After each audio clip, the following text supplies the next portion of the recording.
Hello, everyone. We're the Big Red SN guys alongside Jordan. I'm Wesley. We're here to have our season wrap-up of Chalk Talk. Now, Jordan, let's briefly go over McNeese. Lamar fought them tooth and nail all the way to the end, and it just wasn't quite enough. Just what did you see in that game?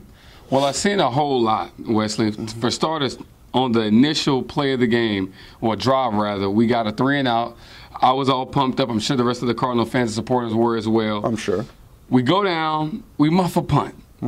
McNeese recovers, end up getting a field goal out of that. But then the momentum kind of swings back into our favor, getting a scoop and score in our special teams. And then we don't score again for another 2 quarters.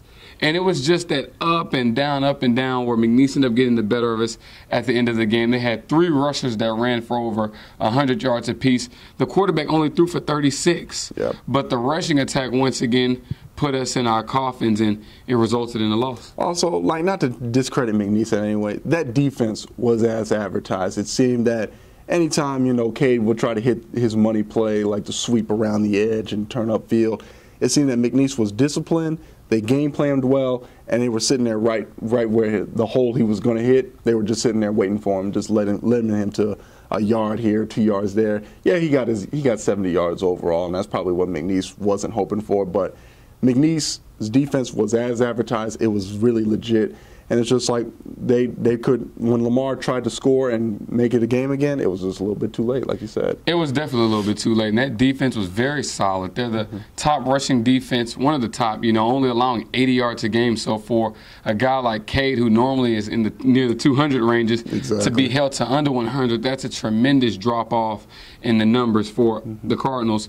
Also, toward the end of that game, we almost made it one. I mean, you had Devin Brown that caught a 30-plus yard touchdown, and it seemed like we were right in the thick of things, but we just couldn't get that final stop on McNeese. Every time that we got to a 3rd down, it seemed like they converted right when they needed to, and it ended up being, you know, the reason why we came up short. Yeah, and coming up short, it was kind of like the up-and-down roller coaster theme that you put on throughout the game. But if you look back, as we look back on the season, it almost started off as a roller coaster ride for the Cardinals. So you mean, for the first like 4 or 5 weeks, we were up. Good game versus Beaumont, an excellent showing against a very, very good and very experienced, well-talented Baylor team, knocking off Sam Houston.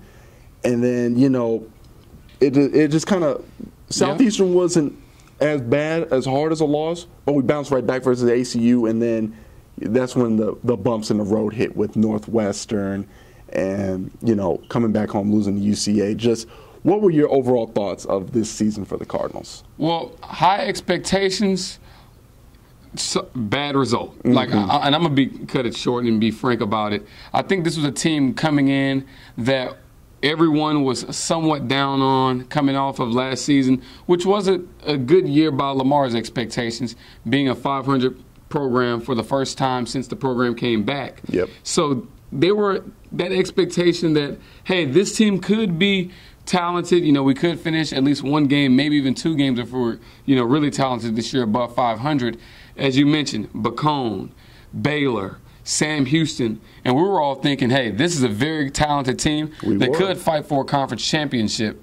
But then reality came back and started to hit us a bit. We experienced the loss to Southeastern, which was a tough loss on the road. We end up getting the ACU game, but then we come back and then we lose a game to, at the time, a winless opponent like Northwestern State.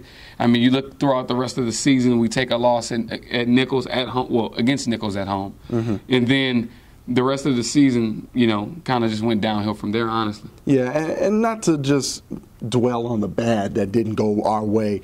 Lamar still, in my mind, in the end of it, had an overall good year. It just didn't pan out for us in a couple of games, such as Northwestern State and such as that heartbreaking loss at Nichols. But on the positive side, Lamar showed flashes of what this team can be when healthy and when good. We produced a 2,000-yard runner in Cade Harrington, who should, in my mind, win the FCS Player of the Year, National Player of the Year, because he was just that good. He kind of put the team on his back in certain situations, and Ray Wood had said earlier today, I mean, he didn't have to show a whole lot versus Beaumont. But from Baylor on for the rest of the year, never slowed down. And just like, give me your thoughts on him and what you thought from him this year. Phenomenal. His nickname is the Arcade for a reason. I mean, he was video game-like this year, almost averaging 200 yards per game rushing, cracking the 2,000-yard mark. That's no easy feat. He was able to get in, and as you mentioned, on the sweeps coming around, he was able to run between the tackles, around the tackles. If it was running, then he was going to be doing it for Lamar. And he's well and even more than deserving of a Player of the Year award. I don't know if he'll get it just because of Lamar's overall record. And recapping on the season, some of the games we won, and I wouldn't be a stretch to actually say all of the games we won, he carried a lot of that weight on his shoulders. His shoulders wasn't broad enough to carry us to a 500 record because obviously you need a team performance on both sides of the ball every night.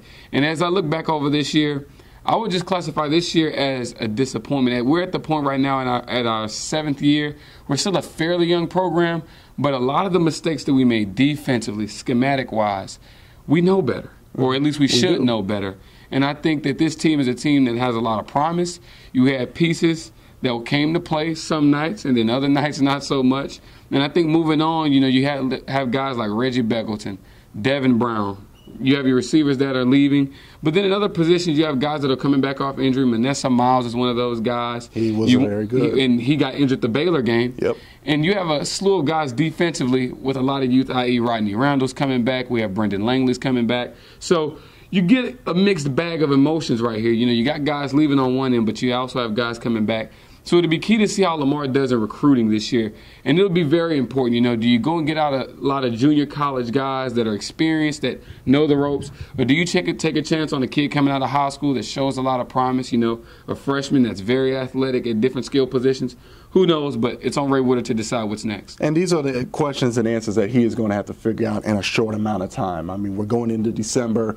Playoffs are beginning for the FCS. Obviously, we will not be there, even though we want to very badly. But from here all the way to the end of February will tell a lot where this program is going. Recruiting is going to be heavy. High school playoffs are starting. You can get those late sign-ons and walk-ons and junior college guys who will be coming in by January, who you want to come in and produce right off the bat. You want them to come in, say, okay, what's the position I need to be in? Okay, that right there, Coach, I got you. We will produce at this situation. And Ray Woodard said earlier today, when he's going after these junior college kids, he wants them to instantly come in and be phenomenal, good, not phenomenal players, but be able to make an impact on this team.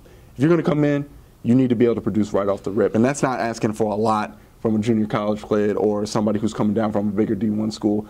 That's just what's expected of them. So that would be what I'm looking forward to in the next coming months. And we've seen it work before with Lamar. I mean, we have guys like Cody Allens on the offensive line. We have Seth Ellis at our DB position. So we've been experiencing having guys that have transferred from junior colleges and have seen success here at Lamar.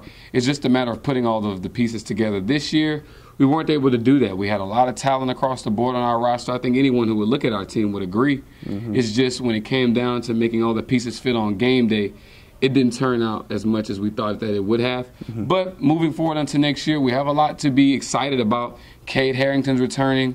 Even though it's sad to see Joe Minden go, we have Carson Oprah's coming back. And after a year of game time experience at the Division I level, he's another one of those guys transferred from Navarro Junior College. So he'll be able to get in, and he should assume the starting position, I think it's safe to say.